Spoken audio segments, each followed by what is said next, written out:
गोविंद बागेत हे दोन नेते बोलतायत, चर्चा करतायत, त्यामुळे या सगळ्या घडामोडींकडे लक्ष असेलच. जयदीप, धन्यवाद या सगळ्या सविस्तर माहितीसाठी.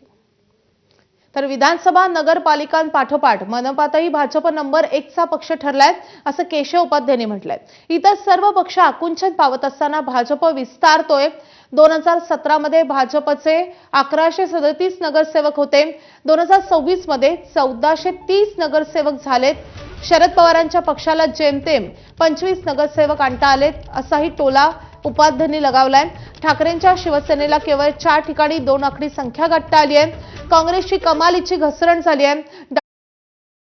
2026 झालेत, डाव्यांचा एकही नगरसेवक नाही, असंही उपाध्यायांनी म्हटलंय.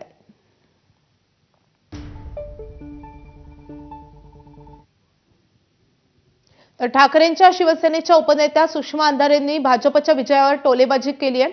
स्वायत्त संस्था अधीन ठेवूनही मुंबईत भाजपला शतक गाठता आलं नाही, अशी टीका अंधारेंनी केली आहे. तर सुषमा अंधारे यांची एक्सपोस्ट आपण पाहतोय. गावठी चाणक्यांनी एवढ्या स्वायत्त यंत्रणा अधीन ठेवून मुंबईत शतक गाठता आलं नाही. ठाकरेंच्या शिवसेनेचे 20 ते 25 नगरसेवक होते, आज 65 आहेत. शहासेनेचे 53 नगरसेवक होते, आज 28 आहेत. भाजपचे नगरसेवक केवळ 4 ने वाढले. 27 मनपा जिंकू म्हणणारी भाजप प्रत्यक्षात केवळ 9 ठिकाणी स्वबळावर आणि 15 ठिकाणी कुबड्यांवर. काय भक्तुल्यांनो, कळलं का? बेडूक कितीही फुगला तरी त्याचा बैल होत नाही, अशा शब्दात सुषमा अंधारेंनी भाजपला टोला लगावलाय.